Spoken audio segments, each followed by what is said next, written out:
afternoon mga ka-Facebook, mga Friends for Life. Kamusta naman po kayo? Ngayong 4:15 ng pahapon na, no? Kamusta? Ang ating po bang Tuesday ay punong-puno ng choices para sa Tuesday. Ang ganda ng sounds ko. Tanyo.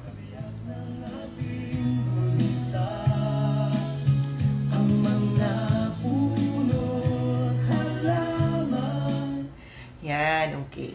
So, nakakatuwa yung sounds kasi, you know, sometimes you have to be reminded not to waste your time because it is the only commodity that hindi pwedeng ma-replace. No? Hi, Governor! Toby Antiporda, good afternoon po sa inyo. Thanks for catching. No, yan po ang aming napakasipag at idol ko na Governor ng Lions, 30182. Oh, ma'am, good afternoon. Thank you so much. I feel naman, humble naman ako at nandito ka sa ating Facebook Live. So, binabati natin yung mga Lions ng Lions Philippines A2. Ayun. Kamusta po kayo, mga ka-Lions? Significant Lions Roar. Okay. So, dito sa sounds ko kanina, panahon, sabi ni Noel Cabajo, no, hindi na daw maibabalik yung kahapon. No? So, alam nyo, mga ka-Facebook, mga Friends for Life, wag nating sayangin yung oras kasi time is the only commodity na hindi po natin pwedeng i-replace, palitan, i-refill, ulitin, tularin. Yan. And yet, many people, no, they tend to, simply because time is always there, present, and time is always available, it is always, on time nga si time eh. Pag sinabing sisikat ang araw, sisikat ang araw. Hindi pwedeng stop. Pag sinabing lulubog, hindi pwedeng stop. Pag sinabing magpapalit yung araw sa kalendaryo, magpapalit. Hindi pwedeng stop.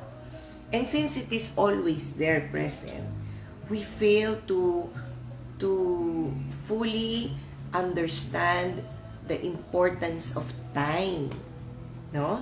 Ang dami-dami, no? Iba-iba kasi no? Iba-iba kasi ng pinanggagalingan. So, ang dami-daming mga kabataan ngayon, nakikita ko, nasasayang yung oras, this very, very precious time that they have to appreciate life, no, to do something worthwhile, nasasayang. Nasasayang into simple, small pleasure. Sayang. No, alam niyo, konting pagod, konting hirap, konting sakripisyo ngayon goes a long way. Goes a long way. So, wag sayangin ang panahon sa mga maliliit at konti-konting mga pleasures na nagbibigay ng akala ninyo ay entertainment. Because pag nasayang ang oras ng inyong kamataan, hindi na po ninyo maibabalik yan. So, anong gagawin nating mga magulang? Kailangan mini-mentor natin yung mga anak natin in such a way na yung mga memories din naman nila with us are all precious and beautiful.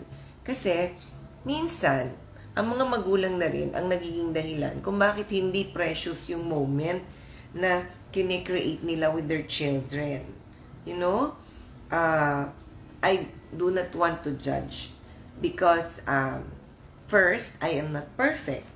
Ang sa akin lang is, kahit pa paano ipaalala natin sa ating mga sarili, like ipinapaalala ko sa sarili ko na every second is precious.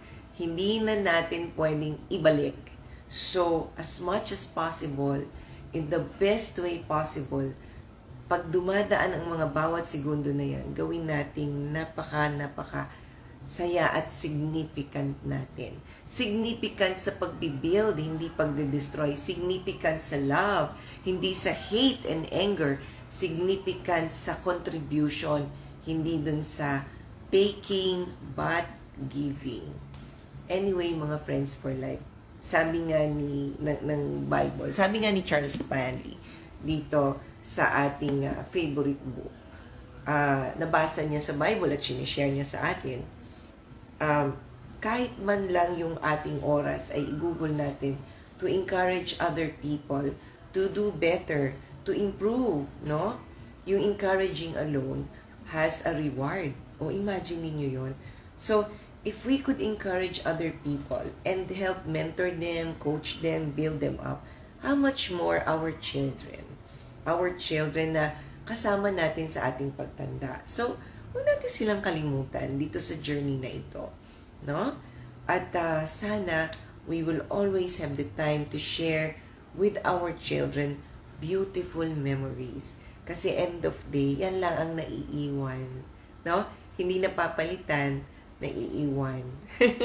Okay. And then they will be able to understand life, appreciate life with you, and will never forget the lessons learned, no, from you, by you, with you.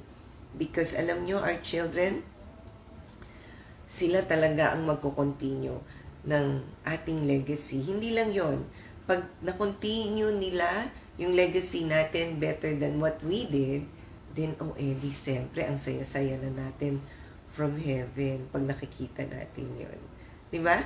So, I encourage everyone to always keep a happy heart so that every second, no, of your waking hour, what you contribute to the world, no, are beautiful things, beautiful contributions that are worth remembering. And it will stand the test of time. It will stand a lot of challenges. It will crush a lot of barriers. So much so that all these beautiful memories will only create happiness, diba? That will build our children all together. When we build our children, we build our hope, we build their dream, we build, everything that is good. We build not just their future, but also ours. Tandaan niyo yung sinabi ko sa inyo. So I'd like to say hello to my best friend for life. Oh, my friend for life. Hi, Nene! Kamusta kay ni Rodel? Good afternoon sa iyo. Thanks for catching. Okay, so today we will have 2 readings. Kasi yung Monday natin medyo toxic tayo. And ayoko naman ang sharing ko ay katoksikan. Kaya sabi ko, let's do sharing na lang today, but it's going to be 2 part. So the first is yung August 15. Ay, ang ganda naman ng title ng page. Bring peace. Oh, ayan, mga friends for life. What do you bring on the table? Peace? Bayan, pagka sinabi mong peace, it's always. Kasi peace is associated with joy, with real happiness, with growth, with progress, with future, with development. That's peace, no? So, what do we bring? What do we bring with us? Na? Sana always peace. Na? Proverbs 15:4. A soothing tongue is a tree of life, but a pervasive tongue crushes the spirit. Oh, ayan na nga ba sinasabi ko eh. Alam nyo, etong dila na to, masyado kailangan talagang parang tinetraining mo rin nang sa ganun hindi ka buladas ng buladas. Well, sa mga magulang, ayan, kanina pa natin pinag-uusapan, bringing happy memories, bringing up our children, no? There is a lot of exchanges of words, of communication. It either strengthens or destroys a relationship. Well, depende kung saan mo ginamit yung bertud na ngala-ngala mo na yan, no? Pero, sana, pinag-iisipan mo nang pinoproseso muna yung mga sinasabi nang hindi kayo nakakasakit ng inyong kapwa. Ay lalo na kung ang nasasaktan ninyo ay inyong mga anak sa mga salitang binibitawan ninyo. Baka mamaya mas mahusay pa kayong magsalita sa mga kaibigan ninyo na kunwari nyo lang kaibigan, no? Pero hindi naman pala. Sa totoo lang, yung mga anak ninyo, kahit na baliktarin nyo yung mundo, Anak niyo yan. Kahit na anong sama mo, mahal ka niyan. Kaya sana ingatan ninyo ang lumalabas na salita sa pamamagitan ng inyong mga matatalim na dila. I do understand that we were not brought up together, so ang ating bringing up not the same. Probably, you were brought up in a very hostile environment where parents would just bleat out anything. Now, ang question, masaya ka ba nung marinig mo yon? Did it bring something good? O, di ba, wala naman? So, sana, ibahin mo na. Ibahin mo naman ang kwento ng buhay mo. Sapagkat, kapag iniba mo yan towards the good, better on your end. Kesa naman, tinuloy mo yan, and you know how it feels when it hurts, then why are you doing it, no, to other people? So stop it. Bring peace rather than distraction, no? Bring peace. Ang ganda-ganda ng title ng page. Hindi ko pa nga yan binabasa kahapon. Ngayon, eto na siya. Nakikipag-usap na naman, no? Ang wisdom from above na book na ito sa atin, no? So, bring peace. Use your tongue to bring peace. As today's proverb suggests, when you speak, you're either building up or tearing down. Either serving God or the enemy. No? In John 10:10, Jesus said, "The thief comes only to steal and kill and destroy." The enemy does so in the church, in people's lives, and in the family by stirring up emotions and aspirations within us that make us imagine that we are at war with one another. O, diba? But that is why Jesus says, "Blessed are the peacemakers, for they shall be called sons of God." Bringing calm to a situation with others takes humility, forgiveness, and trust that God will sort everything out in His time. And that is exactly what we need to live this Christian life. Hi, Es! Good afternoon. Thanks for catching. So, see, mga friends for life, are you bringing peace? Do you bring peace in a situation? Alam niyo, yung kalaman ni Jesus will always destroy that peace. Because, hindi siya masaya with that. No? Ang gusto niya, to destroy, to kill, to disharmonize people. But what do you bring? Do you bring the enemy or do you bring the goodness that is already in your heart? Huwag mong kalimutan yon. You are a son or a child of the Lord, created by Him. So why do you do otherwise? Diba? Ibig sabihin, anak tayo ng Diyos. Dapat mabuti yung ginagawa natin. Pero, kapag kang lumalabas sa bibig natin, ay panay distraction. Unang-una, ng sarili nating family. So, what do we bring on the table? Mag-isip-isip tayo. Huwag natin palaging sinisisi ang mga bata sa mga reaction nila. Tingnan din po natin yung ating mga example. Ngayon, kung yung ating mga example nakukuha natin sa ating mga pinagdaanan, damdamin din natin yung sarili natin. Kasi kung hindi maganda yung pinagdaanan ninyo, ibig sabihin, pag ginagawa niyo yun, you are just recreating that, awful experience. Would you like that? No? Hindi nakakaganda yun. Hindi nakakaganda ng pagkatao yun. Kahit saang aspeto. So, always bring peace. Yan. If you're in the midst of a conflict or some painful separation or rejection, you're not alone. We all experience broken relationships and difficult times. The truth of the matter is that when someone you love and trust walks away, Even in a subtle way, such as slowly cutting off communication, you suffer terribly with the feeling that you have failed. Nothing is more painful or strikes more deeply than that. O, diba? Hindi na ho kayo kinakausap. Diba? So, kung ganun, that hurts.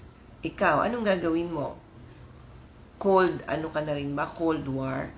Tandaan ninyo, the most destructive war on earth are those that are created by what we call Cold War. Okay? But what we often fail to realize is that what may drive people away is not always something within us, but is something within themselves that God is working on. This is interesting. Itong sinabi na to ni Charles Stanley. Let's read again. But what we often fail to realize is that what may drive people away is not always something within us, but is something within themselves that God is working on. Ganda. So regardless of how someone hurts us, what we really need to do is forgive and try to bring peace to the situation by how we speak. In this way, we're serving the Savior, and He's working through us to bring healing to those we love. Ang ganda ng reading ng araw na ito, ng sharing ni Charles Stanley. It's really something to evaluate sa ating mga sarili. My friend for life, do we bring peace? Tandaan ninyo, blessed are the peacemakers. They are called the sons of God. So, if you're the type of person that brings chaos, hurt, destruction, no? Di kanino ka pong anak? Ikaw na po ang sumagot. No? So at the end of the page, it's a short prayer that goes like this. Father, I want to be a peacemaker. Keep me from crushing others' spirit or creating more conflict. Help me to speak your wisdom into situations so that you are glorified and others are healed. Amen. In the name of the Father, and of the Son, and of the Holy Spirit. Amen. My friend for life, thank you for joining me in this afternoon's reading. There will be another one after, maybe perhaps before the end of the day. For now, the question is, what do we bring with us? Do we bring peace? The challenge is, let us all bring peace always. In all ways. Always. O, diba? So, eto nga, ang nagiging dahilan, yung mga blit ng bibig natin. So, sabi rin dito sa mga nabasa natin kay Charles Stanley, ang advice nga niya, significant silence.